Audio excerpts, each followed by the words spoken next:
আসসালামু আলাইকুম everyone, welcome back to my channel. আজকে আমি আপনাদেরকে দেখাবো চিকেন সাসলিকের একটা রেসিপি। এই রেসিপিটা খুব সহজ পদ্ধতিতে আমি আপনাদেরকে বানিয়ে দেখানোর চেষ্টা করেছি। আপনারা প্রত্যেকেই এটা খুব অল্প পরিমাণ স্পাইস দিয়ে বানাই ফেলতে পারবেন খুব সহজেই। এই যে মজার চিকেন সাসলিকটা আপনারা বাসায় বানাই ফেলতে পারবেন। সো আমি এখানে চিকেন নিয়েছি 300 গ্রাম মতো।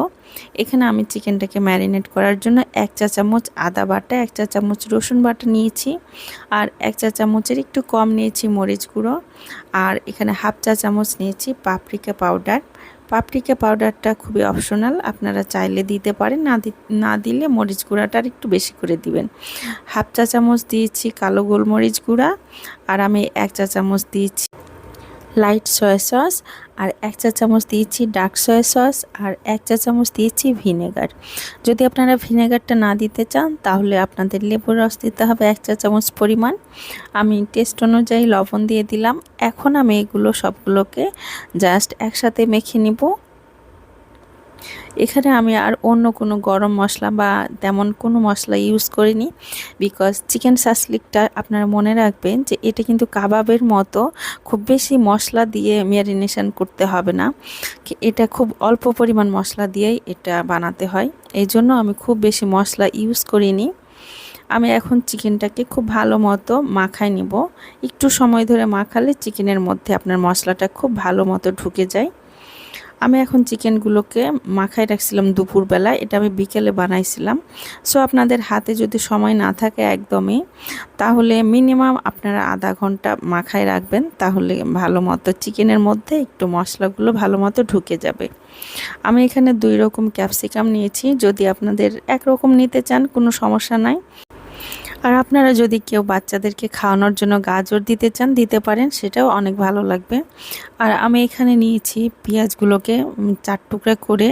আমি পেঁয়াজটাকে একটু মোটা মোটা করে রেখেছি, জাস্ট উপরের একটু কোনাটুকু কেটে আমি রেখে দিয়েছি একটু মোটা করে, যেহেতু আমার এই পেঁয়াজটা খেতে ভালো লাগে, সো আমি একটু মোটা মোটা করে নিছি। আপনারা যদি এটা চিকন করে নিতে চান তাহলে পাতা পাতাগুলো আলাদা করে নেবেন।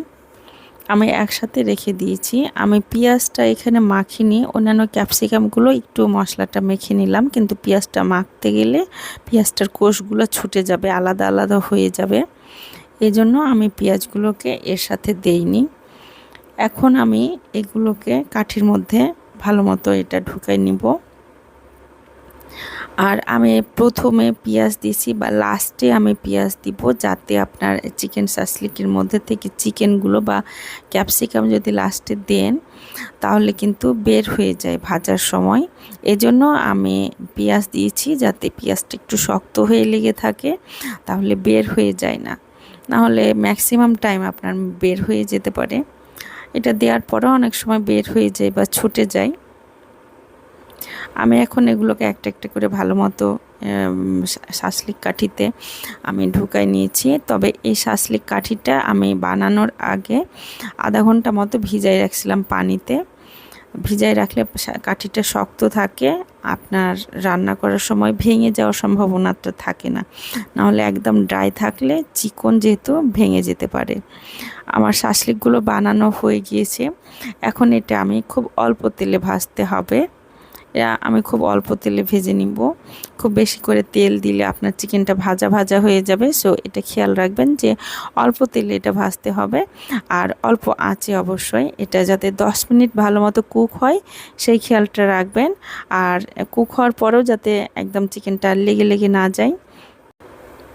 আমি চিকেনটা এক পাশ উল্টাই দিলাম। আমার চিকেনটা দেখতে পাচ্ছেন সামান্য একটু লাল লাল হয়েছে।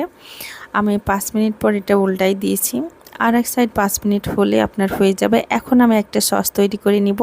এখানে আমি সয়া সস দিয়েছি 1 চা চামচ, আর চিলি সস এবং টমেটো সস। আপনারা যদি বেশি করে সস দিতে চান দিতে পারেন, আমি অল্প অল্প করে দিয়েছি, তবে আমার আরেকটু সস লেগেছিল। আমার চিকেনটা হয়ে গেছে একদমই। আমি এখন লাস্টে একটু সস দিয়ে জাস্ট একটু 2-1 মিনিট আমি নেড়ে নেব, যাতে সবগুলো সস সাসলিকে যেন ভালো মতো লেগে যায়। আর এই সময় কিন্তু চুলার জালটা একটু কম রাখবেন। দেখতে পাচ্ছেন আমি আমার সাসলিকের কালারটা খুবই সুন্দর একটা কালার আসছে। আর সাসলিকটা কিন্তু এরকম হালকা মশলাই খুব ভাল লাগে। আর এটা অনেক একটা হেলদি খাবার। এটা আপনারা ইফতারে আকর্ষণীয় আইটেম হিসেবে আপনারা রাখতে পারেন। এটা বাচ্চারা যেমন পছন্দ করে, তেমন আপনারা বড়রাও কিন্তু খুব পছন্দ করে। আর ইফতারে এটা অনেক বেশি আসলে যায়। সো আমি আপনাদের জন্য খুব সহজ পদ্ধতিতে চিকেন সাসলিক বানিয়ে দেখালাম। আশা করি আমার এই চিকেন সাসলিকটা আপনাদেরকে খুব ভালো লাগবে। সো আমার এই রেসিপিগুলো যদি ভালো লেগে থাকে তাহলে আমার চ্যানেলটা প্লিজ আপনারা সাবস্ক্রাইব করবেন। আর আমি আপনাদেরকে চেষ্টা করি ভালো ভালো রেসিপি দেওয়ার, এবং আমি এই রমজানে আপনাদেরকে প্রায় 8-10 রকমের জুস কিংবা স্মুদি আর কিছু মজাদার এইরকম ইফতার আইটেম আপনাদেরকে দেওয়ার চেষ্টা করব। সো আমার এই রেসিপিগুলো পাওয়ার জন্য আমার চ্যানেলটা সাবস্ক্রাইব করবেন। Thank you for watching.